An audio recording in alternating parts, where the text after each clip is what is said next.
देखिए good news today पर हम हर उत्सव हर जश्न को बड़े पैमाने पर मनाते हैं और आज हम जश्न मनाने वाले हैं खेलों का। जी हाँ, लिहाजा आज आपको बता दें कि इसीलिए हम ये उत्सव मना रहे हैं क्योंकि आज उन चुनिंदा खिलाड़ियों को सबसे बड़े पुरस्कारों से सम्मानित किया जाएगा, नवाजा जाएगा जो भारत के रत्न हैं। इन खेल पुरस्कारों के ऐलान 14 नवंबर को किया गया था। जी हाँ, देखिए राष्ट्रपति भवन में आज चुनिंदा खिलाड़ियों को खेल पुरस्कारों से सम्मानित किया गया है। इस साल का मेजर ध्यानचंद खेल रत्न पुरस्कार शरद कमल अचंता को दिया जा रहा है। तो वहीं खेलकूद और गेम्स में उत्कृष्ट प्रदर्शन करने के लिए 25 खिलाड़ियों को अर्जुन पुरस्कार भी दिए जा रहे हैं। देखिए उसकी तस्वीरें।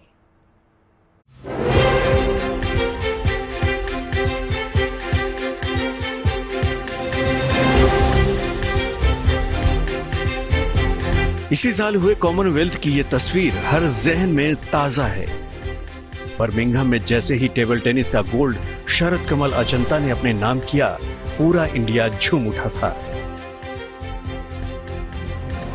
भारत को कुछ ऐसी ही खुशी उस वक्त भी मिली थी जब बॉक्सिंग के आसमान पर निखत जरीन ने हिंदुस्तान का नाम लिख दिया था। चाहे वो बैडमिंटन का खिलाड़ी लक्ष्य सेन हो या फिर जूडो खिलाड़ी सुशीला देवी, ये वो नाम हैं जिन पर हिंदुस्तान को नाज है। खेल की दुनिया के ये वो सितारे हैं जिन्होंने हिंदुस्तान का परचम दुनिया में लहराया है।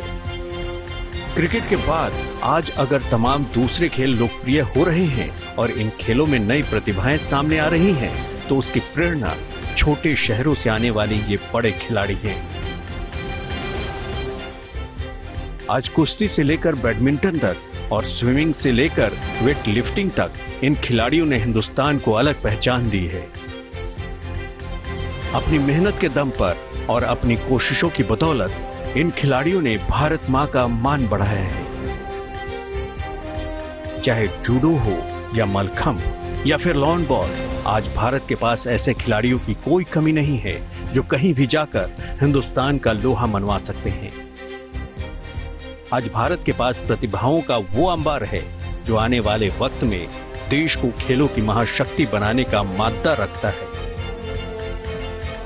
इस बार के मेजर ध्यानचंद खेल रत्न से शरद कमल अचंता को नवाजा गया है, लेकिन उन खिलाड़ियों की फहरिस्त भी लंबी है जिन्हें खेल के प्रतिष्ठित पुरस्कार अर्जुन अवार्ड दिया जा रहा है। सम्मान उन गुरुओं का भी हो रहा है जिन्होंने अपनी तपस्या से खिलाड़ियों को गढ़ा है। आज राष्ट्रपति भवन में केवल खिलाड़ियों का सम्मान नहीं हो रहा है, बल्कि देश का गौरव बढ़ाने वाले उन नायकों का सम्मान भी हो रहा है जिन्होंने देश के खेलों को नई पहचान दी है और अपनी दमखम से आने वाले खिलाड़ियों में ऊर्जा का संचार किया है, खेल को नई पहचान दी है। Bureau report, good news today. Table tennis Sharath Kamal से पहले ज्यादा लोकप्रिय नहीं थी, लेकिन शरद ने अपनी मेहनत और जज्बे से वो मुकाम हासिल किया जिससे वो कई लोगों के लिए प्रेरणा साबित हुए हैं। 40 साल की उम्र में उन्होंने बर्मिंघम में हुए कॉमनवेल्थ गेम्स में 4 गोल्ड और 1 सिल्वर मेडल जीतकर सबको हैरान किया था। इसलिए उन्हें भारत के सबसे बड़े सम्मान मेजर ध्यानचंद खेल रत्न पुरस्कार से नवाजा गया है।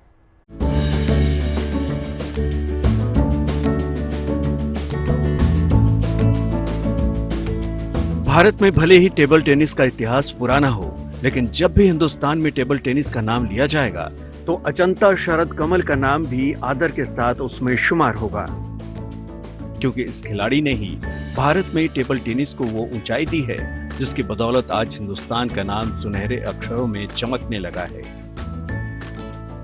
शरद कमल ने महज 4 साल की उम्र में ही टेबल टेनिस खेलना शुरू कर दिया था और उनके गुरु थे पिता और चाचा। उन्होंने इसी वक्त से अपने जौहर दिखाने शुरू कर दिए थे, लेकिन असली चुनौती 15 साल की उम्र में सामने आई जब उन्हें पढ़ाई और टेबल टेनिस में से किसी एक को चुनना था। लेकिन उन्होंने टेबल टेनिस को ही तरजीह दी और वे इसे अपने जिंदगी का खास पल भी मानते हैं। शरद को फिर भी राष्ट्रीय स्तर पर अपनी छाप छोड़ने में मुश्किलों का सामना करना पड़ा, क्योंकि इनकी शैली आक्रामक थी जिसकी वजह से वो कभी भी निरंतरता हासिल नहीं कर सके। बर्मिंघम कॉमनवेल्थ गेम्स 2022 शरद कमल के लिए शानदार रहा। उन्होंने इस कॉमनवेल्थ गेम्स में कुल 4 गोल्ड और 1 सिल्वर मेडल जीते। शरद कमल ने साथियान के साथ मिलकर पहला स्वर्ण पदक जीता। मिक्स्ड डबल्स में श्रीजा अकुला के साथ सुनहरी जीत हासिल की। यही नहीं, सिंगल मुकाबले में भी उन्होंने इंग्लैंड के खिलाड़ी को हराकर स्वर्ण पदक हासिल किया। मेंस डबल में भी जीत साथियान के साथ मिलकर सिल्वर पर कब्जा जमाया। कामयाबी की ये कहानी सिर्फ बर्मिंघम कॉमनवेल्थ गेम्स की ही है। इससे पहले भी भारतीय टेबल टेनिस स्टार अचंता शरद कमल कॉमनवेल्थ गेम्स 2006, 2010, 2014 और 2018 में मेडल अपने नाम कर चुके हैं। इस अद्भुत खिलाड़ी में 40 साल की उम्र में भी फुर्ती और जज्बा वैसा ही दिखता है जैसा किसी युवा खिलाड़ी का होता है। तभी तो इस उम्र में भी उन्होंने बर्मिंघम कॉमनवेल्थ गेम्स में 1-2 नहीं पूरे 4 गोल्ड मेडल जीतकर इतिहास रच दिया। शरद के जुनून और जज्बे की कहानी अभी भी जारी है और उम्मीद है कामयाबी का ये कारवां चलता रहेगा। Bureau report, good news today. इस साल 25 खिलाड़ियों को अर्जुन अवार्ड से सम्मानित किया जा रहा है। खास बात यह है कि इस साल अर्जुन अवार्डीज की लिस्ट में किसी क्रिकेटर का नाम नहीं है, लेकिन सम्मान पाने वालों में ऐसे कई अनजाने चेहरे हैं जिन्होंने खेलों की दुनिया में अपने हुनर की अमिट छाप छोड़ी है। बिल्कुल, आपको बता दें कि देश भर के छोटे छोटे गांव, कस्बों, मोहल्लों से निकलकर आए कुछ युवा खिलाड़ियों ने तो खेल के मैदान पर ऐसा परचम लहराया कि पूरी दुनिया में हिंदुस्तान की गूंज सुनाई दी।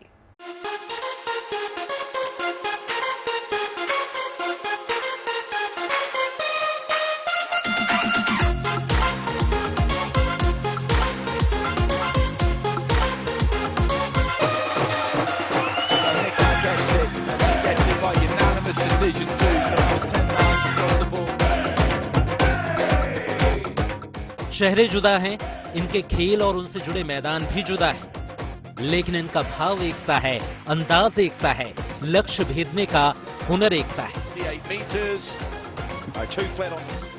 ये हैं आज के अर्जुन। खेल के मैदान पर इन सितारों ने कामयाबी की अद्भुत मिसाल पेश की है। यही वजह है कि इन खिलाड़ियों को साल 2022 के अर्जुन पुरस्कारों से नवाजा जा रहा है। एथलेटिक्स में सीमा पुनिया, एल्थॉस पॉल और अविनाश मुकुंद सबले, बैडमिंटन में लक्ष्य सेन और प्रणय एचएस, बॉक्सिंग में अमित पंघल और निखत जरीन, टेबल टेनिस में श्रीजा अकुला, वेट लिफ्टिंग में विकास ठाकुर, निशानेबाजी में एलावेनिल वलारिवान और ओम प्रकाश मिथरवाल, शतरंज में प्रदीप कुलकर्णी, आर प्रज्ञानानंद, हॉकी में दीप ग्रेस इक्का, जूडो में सुशीला देवी, कबड्डी में साक्षी कुमारी, लॉन बॉल में नयन मोनी सेकिया, मलखम्ब में सागर कैलाश ओगलेकर, कुश्ती में अंशु और सरिता, वुशु में परवीन और डेफ बैडमिंटन में जेरेलिन अनिका जे को अर्जुन पुरस्कार से सम्मानित किया जा रहा है। ये वो सितारे हैं जिन्होंने खेल जगत में हिंदुस्तान का नाम रोशन किया है। इन्होंने कामयाबी का लक्ष्य भेद कर युवाओं के लिए सफलता की जो दास्तां रची है, वो यकीनन आने वाले वक्त में खेल के मैदान पर हिंदुस्तान की साख और मजबूत करेगी। Bureau report, good news today. तो आज भारत मना रहा है खेलों का उत्सव। आपको हम सीधे लिए चलते हैं राष्ट्रपति भवन, जहां पर यह समारोह चल रहा है। तस्वीरें आपको हम दिखा रहे हैं। 25 खिलाड़ियों को अर्जुन पुरस्कार से आज नवाजा गया है, पुरस्कार से सम्मानित किया जाता है। आपको बता दें कि अमित पंघल को सम्मानित यहां किया गया है। बॉक्सर हैं ये, और ये देखिए राष्ट्रपति मुर्मू यहां पर उन्हें सम्मान कर रही हैं। आपको हम बता दें कि 14 नवंबर को ही ऐलान हो चुका था। इन तमाम खिलाड़ियों के बारे में जरा हम आपको बता दें विस्तार से। टेबल टेनिस श्री जीवन जोत सिंह तेजा ने, हरविंदर टेबल टेनिस खिलाड़ी अचंत शरद कमल को रजत चौहान, मेजर ध्यानचंद खेल रत्न पुरस्कार के लिए सम्मानित किया गया। अर्जुन पुरस्कार के लिए 25 खिलाड़ियों को चुना गया और निखत जरीन को उनके बॉक्सिंग के लिए सम्मानित किया गया। इन्होंने देश का नाम विदेशों में खूब बढ़ाया है। सम्मानित किया जाता है श्री जीवन जोत सिंह तेजा। इसके साथ ही तमाम हमारे वो खिलाड़ी जिन्होंने भारत का मान विदेशों में बढ़ाया है, उन सभी को आज सम्मानित किया जा रहा है। निखत जरीन को अर्जुन अवार्ड से सम्मानित किया गया।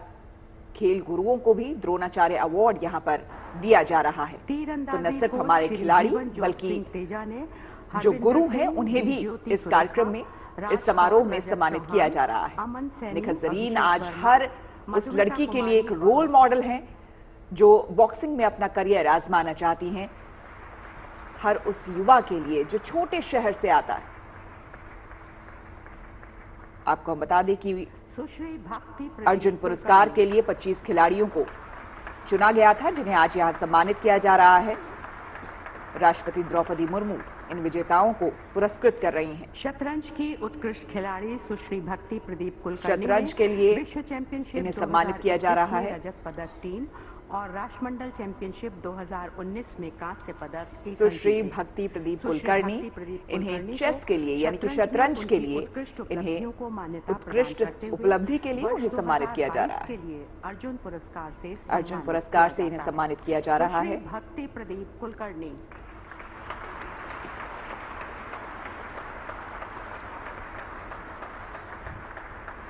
तो 25 खिलाड़ियों को अर्जुन पुरस्कार के लिए चुना गया है, जिन्हें आज सम्मानित किया गया है। और इस लिस्ट में आपको बता दें, बैडमिंटन खिलाड़ी एचएस प्रणय और लक्ष्य Sen, Aldo Paul, Avinash Sable, boxer Nikhat Zareen, जिसको अभी हमने आपको दिखाया, उनको सम्मानित किया गया। इसके साथ ही श्री आर प्रज्ञानंद, उनको आप देख सकते हैं, उन्हें भी सम्मानित किया जा रहा है। और सबसे खास बात देखिए इसमें यह है कि लॉन बॉल के लिए, क्योंकि ये एक ऐसी खेल है जिसमें कभी भी भारत की तरफ से न तो टीमें गई और अगर गई तो अवार्ड नहीं लिया, लेकिन इस बार सबसे ज्यादा नजर उन 4 खिलाड़ियों पर थी जिन्होंने लॉन बॉल में हिस्सा लिया और भारत के लिए पदक भी जीता। और बहुत ही सामान्य घरों से ये चारों खिलाड़ी आती हैं, तो उनको भी इस फहरिस्त में शामिल किया गया है जिनको अवार्ड मिल रहा है। पुरस्कार से सम्मानित किया जाता है श्री आर प्रज्ञानंदा। आर प्रज्ञानंदा को चेस के लिए ये अवार्ड दिया जा रहा है। फिलहाल आप ये तस्वीरें देख रहे हैं, राष्ट्रपति द्रौपदी मुर्मू इस वक्त उनको पुरस्कृत कर रही हैं। आर प्रज्ञानंदा शतरंज के लिए इनको ये अवार्ड दिया जा रहा है। इसके अलावा डी ब्रेसेखा, जिनको हॉकी के लिए इस बार अवार्ड मिल रहा है, 25 खिलाड़ियों में वो भी आते हैं। सुशीला देवी, जिनको जूडो के लिए अवार्ड मिल रहा है, वो भी इन 25 खिलाड़ियों में उनका भी नाम है। साक्षी कुमारी कबड्डी से, उनका भी नाम है इसमें, जिनको इन 25 खिलाड़ियों में सम्मानित किया है। नयन मोनी लॉन बॉल के लिए, जिसका जिक्र हम कर रहे थे। राष्ट्रमंडल जूडो चैंपियनशिप 2019 और राष्ट्रमंडल जूडो चैंपियनशिप 2018 में स्वर्ण पदक जीते। सुश्री सुशीला देवी को जूडो में उनकी उपलब्धियों को मान्यता प्रदान करते हुए वर्ष 2022 और इस वक्त आप टीवी स्क्रीन पर सुशीला देवी को देख रहे हैं, जूडो के लिए जिनको ये सम्मान दिया जा रहा है। इसके अलावा टेबल टेनिस के लिए शुजात खुला को सम्मान दिया जाएगा। विकास ठाकुर को भारोत्तोलन के लिए उन्हें दिया जाएगा। अर्जुन पुरस्कार से अंशु को नवाजा जाएगा, जो कि कुश्ती में इन्होंने अपना कमाल दिखाया है। इसके अलावा सरिता, उन्होंने भी कुश्ती में अपना कमाल दिखाया और अर्जुन पुरस्कार उन्हें भी दिया जाएगा। साक्षी कुमारी, साक्षी कुमारी जी, ये जो तमाम 25 नाम है अर्जुन अवार्डीज के, इनके नाम एक एक करके आपको बता देते हैं जिनको पुरस्कृत किया जा रहा है। सुश्री सीमा पुनिया को एथलेटिक्स में, श्री एल्दोस पॉल को एथलेटिक्स की कैटेगरी में, Shri Avinash Mukund Sable athletics, Shri Lakshya Sen badminton, Shri Prannoy HS badminton, Shri Amit boxing, Sushri Nikhat Zareen को बॉक्सिंग में, भक्ति प्रदीप कुलकर्णी शतरंज की कैटेगरी में, श्री आर प्रज्ञानंद को शतरंज में, दीप ग्रेस एका को हॉकी में। और इस वक्त गुप्ता हम टीवी स्क्रीन पर साक्षी कुमारी को देख रहे हैं, जिनको जो इस वक्त बढ़ रही हैं आगे राष्ट्रपति से सम्मान हासिल करने के लिए। साक्षी कुमारी की तस्वीरें अर्जुन पुरस्कार से उनको फिलहाल नवाजा जा रहा है। इसके अलावा आपको हम बता दें कि यहाँ पर इन सभी को पुरस्कृत तो किया ही जा रहा है, लेकिन साथ ही साथ द्रोणाचार्य अवार्ड भी मिल रहा है, जो तमाम गुरुओं ने दिन रात एक करके मेहनत करके इन लोगों को यहाँ तक पहुंचाना है। सुश्री नयन मोनी साइकिया, उन्हें अब बुलाया जा रहा है सम्मानित करने के लिए। जिस तरह से इन्होंने भारत का नाम विदेशों में की उत्कृष्ट ऊपर किया खिलाड़ी है। सुश्री नयन मोनी साइकिया ने राष्ट्रमंडल खेल 2022 में स्वर्ण पदक नयन मोनी साइकिया और लॉन बॉल एशियाई खेलती हैं, जिसका जिक्र हम कर रहे थे। 2018 4 खिलाड़ी जो कि में लॉन बॉल टीम जीते। में इस बार अवार्ड लेकर आए हैं, उनमें इनको भी सम्मानित किया जा रहा है। उपलब्धियों को मान्यता प्रदान करते हुए वर्ष इतिहास रचा था भारत ने लॉन बॉल में और बर्मिंघम की कॉमनवेल्थ गेम्स में सुश्री नयन मोनी साइकिया पहली बार भारत ने लॉन बॉल के किसी इवेंट में मेडल हासिल किया है और इस वक्त इन्हीं को सम्मानित किया जा रहा है। ये खेल भी अपने आप में काफी दिलचस्प है, हालांकि इसको समझना थोड़ा सा मुश्किल है। सबसे ज्यादा टेक्निकलिटी बिल्कुल खेल में हमने, लेकिन गुड न्यूज टुडे ने कोशिश की थी पूरे तरीके से जब ये खेल खेला जा रहा था तो दिखाने की और लोगों को बताने की कि किस तरह से इस खेल को खेला जाता है। हालांकि इसमें उम्र शायद या फिर आप किस जगह से आते हैं, किस दूसरे अगर आप खेल में खेल रहे हैं अगर आप तो भी आप इसका हिस्सा बन सकते हैं। तो ये तमाम चीजें हैं और उसमें भारत ने कमाल कर दिखाया था, स्वर्ण पदक जीता था। उत्कृष्ट खिलाड़ी श्री सागर कैलाश विश्व चैंपियनशिप 2019 में पोल मलखम्ब के खिलाड़ी रहे हैं। विश्व चैंपियनशिप 2019 में पोल कई कीर्तिमान इन्होंने अपने नाम किए एवं हैं। विश्व चैंपियनशिप 2019 में रोप मलखम्ब लॉन्ग सेट में स्वर्ण कमल पदक। को मेजर ध्यानचंद पुरस्कार से नवाजा गया। साथ ही लगातार हम आपको दिखा रहे हैं किस तरह से तमाम खिलाड़ियों को यहाँ पर पुरस्कृत किया जा रहा है। में रजत पदक जीते। श्री सागर कैलाश ओभुलरकर को मलखम्ब में उनकी उत्कृष्ट उपलब्धियों को मान्यता प्रदान करते हुए वर्ष 2022 के लिए देखिए, खेलकूद और गेम्स में उत्कृष्ट प्रदर्शन करने के लिए देश के लिए साल 2022 के अर्जुन अवार्ड्स इनको दिए जा रहे हैं। 25 नाम एक एक करके आपके सामने हम रखते जा रहे हैं। द्रोणाचार्य पुरस्कार और साथ ही ध्यानचंद पुरस्कार भी दिया जा रहा है।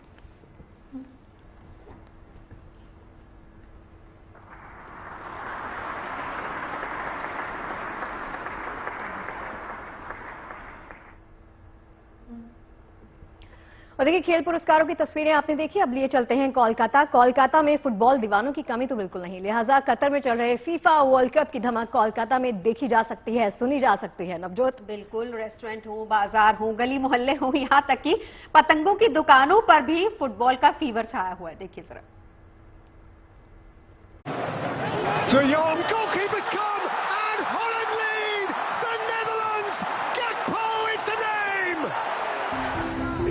कतर में चल रहे फीफा वर्ल्ड कप का फीवर कोलकाता की गलियों तक पहुंच चुका है। कैफे और रेस्टोरेंट का सफर तय करने के बाद फीफा फीवर अब कोलकाता के आसमान पर परवाज भरने के लिए तैयार है। फुटबॉल का खुमार कोलकाता के लोगों पर किस कदर चढ़ा हुआ है, फीफा के रंग में रंगी पतंगों की ये दुकानें गवाही दे रही हैं। फीफा की थीम पर सजी ये पूरी दुकान पतंगों से रंगी है। किसी पतंग पर फीफा वर्ल्ड कप 2022 का लोगो है तो किसी पर कतर का लोगो, किसी पर फ्रांस का झंडा तो किसी पर ब्राजील का, यानी हर टीम के नाम का पतंग इस दुकान में मौजूद है।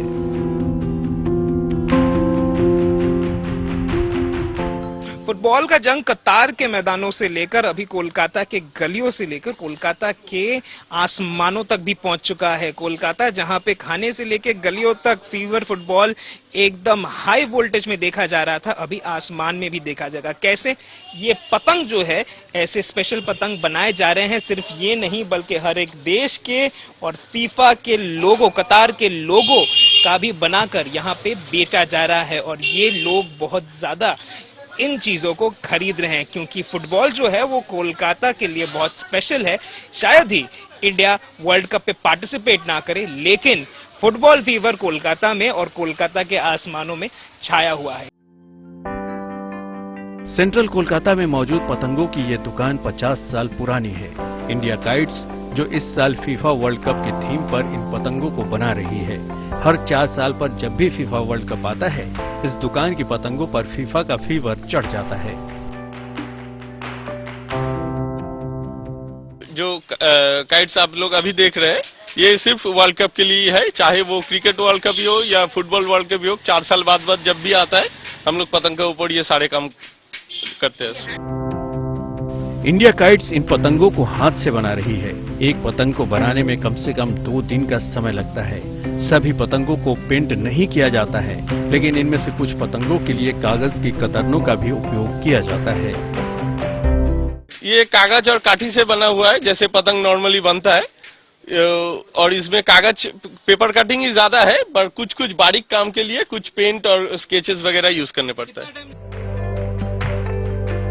India kites world cup final के लिए एक स्पेशल पतंग बनाने की योजना पर काम कर रही है। तो इंतजार कीजिए उस पल का जब एक बेहद खूबसूरत फीफा के रंग में रंगी पतंग कोलकाता के आसमान में परवाज भरेगी। Suryagni Roy, Kolkata, good news today.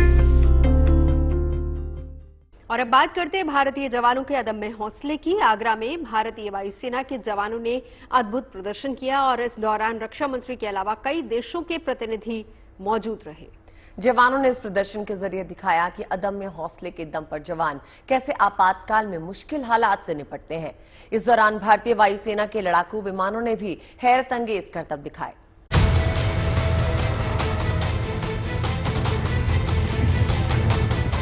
ये हौसले की उड़ान है। आगरा में जब भारतीय वायुसेना के जवानों ने 1000 फीट की ऊंचाई से हवा में छलांग लगाई तो नजारा देखने लायक था। इस दौरान रक्षा मंत्री राजनाथ सिंह और वायुसेना के आला अधिकारियों के अलावा आधा दर्जन देशों के प्रतिनिधि भी मौजूद थे। जवानों ने इस प्रदर्शन के जरिए दिखाया कि अदम्य हौसले के दम पर जवान कैसे आपातकाल में विषम परिस्थितियों से निपटते हैं। आज ये जो कार्यक्रम हुआ है ये ह्यूमैनिटेरियन असिस्टेंस और डिजास्टर रिलीफ से संबंधित एक एक्सरसाइज है, एक्सरसाइज समन्वय हुआ है, जिसमें पूर्वी एशिया, साउथ ईस्ट एशिया के देशों ने इसमें भाग लिया है। और यहाँ पे एक कैपेबिलिटी डेमोन्स्ट्रेशन भी हुआ जिसका रक्षा मंत्री जी ने निरीक्षण किया। उसके बाद यहाँ पे जो भी राहत सामग्री से संबंधित जो भी इक्विपमेंट है राहत और बचाव कार्य से, उसका यहाँ पे डिस्प्ले था जिसको रक्षा मंत्री ने देखा। इस दौरान वायुसेना के लड़ाकू विमानों ने भी उड़ान भरी और हैरत अंगेज करतब दिखाए। Sukhoi Cheetah helicopter, IL-76, AN-32 लड़ाकू विमान, C-17 globe master, surveillance helicopter, Donear, प्रचंड लाइट कॉम्बैट हेलीकॉप्टर और C-130 मालवाहक विमान ने भी हवा में कला कौशल का प्रदर्शन किया। इस दौरान अलग अलग देशों के प्रतिनिधियों ने आपदा प्रबंधन पर अपने अपने अनुभव साझा किए। जाहिर है इस एक्सरसाइज का मकसद भारतीय वायुसेना को और सशक्त और मजबूत बनाना था। Arvind Sharma, Agra, good news today. अब आपको महाराष्ट्र में उत्सव के रंग दिखाते हैं। दरअसल महाराष्ट्र में चंपा षष्ठी का उत्सव बड़े धूमधाम से मनाया जाता है। इस महोत्सव में लोग अपने कुल देवता की पूजा मंदिर जाकर के करते हैं। यही नहीं, भगवान को बैगन का भरता और रोटी का भोग भी लगाया जाता है। जी हाँ, देखिए इस पर्व को किसानों का पर्व भी कहते हैं और किसान अपने भगवान शिव का स्वरूप उन्हें मानते हैं। इसीलिए इलाके के किसान अच्छी फसल की कामना भी भगवान से ही करते हैं।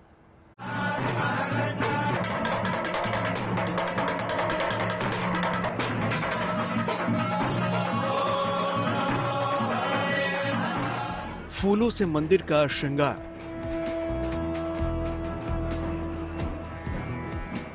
ढोल नगाड़ों की गूंज,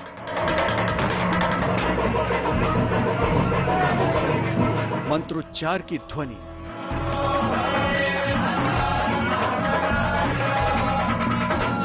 चंपा षष्ठी उत्सव पर उल्लास।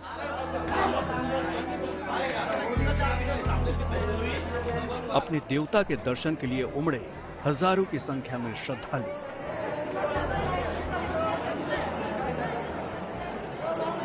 महाराष्ट्र के बारामती में कुल देवता जेजुरी के खंडेराया मंदिर में चंपा षष्ठी उत्सव धूमधाम से मनाया गया।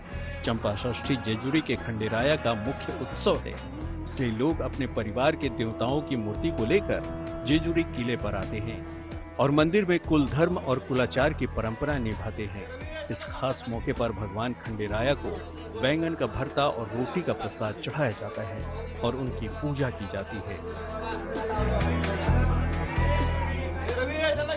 दरअसल ये उत्सव महाराष्ट्र और कर्नाटक में खासकर मनाया जाता है और किसान खंडोबा को भगवान शिव का स्वरूप मानते हैं, जिनकी पूजा किसानों के देवता के रूप में होती है। बारामती से बसंत मोरे के साथ bureau report, good news today. Deoghar में इन दिनों विदेशी मेहमानों ने दस्तक दी है। हजारों मील दूर से आए परिंदे इन दिनों देवघर के तालाबों में मौज मस्ती कर रहे हैं। हर साल ये सैलानी पंछी इस मौसम में देवघर जरूर आते हैं। और खास बात यह है कि यहाँ के लोग इन विदेशी परिंदों की जमकर खातिरदारी करते हैं, साथ ही इनकी हिफाजत भी करते हैं, क्योंकि इन साइबेरियन बर्ड्स का आना और कुछ वक्त के लिए यहाँ डेरा डालना पर्यावरण की सेहत के लिए बहुत जरूरी है।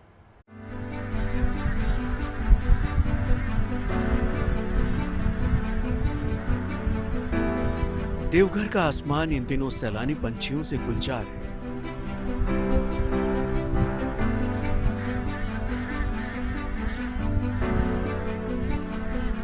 हर साल की तरह सर्दियों का मौसम शुरू होते ही एक बार फिर ये परिंदे यहाँ के तालाबों में दिखने लगे हैं। देवघर के नोखिल गांव का तालाब इन दिनों विदेशी पंछियों से भरा नजर आ रहा है।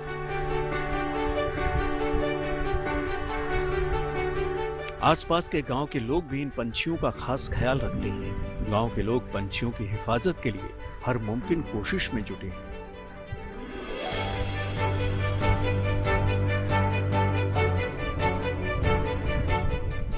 माना जाता है कि देवघर के गांवों की बेहतरीन आबो हवा हजारों मील दूर से इन पंछियों को यहां खींच लाती है। यही वजह है कि बरसों से इन सैलानी पंछियों का देवघर आने का सिलसिला लगातार जारी है। देवघर से शैलेंद्र मिश्रा के साथ bureau report, good news today.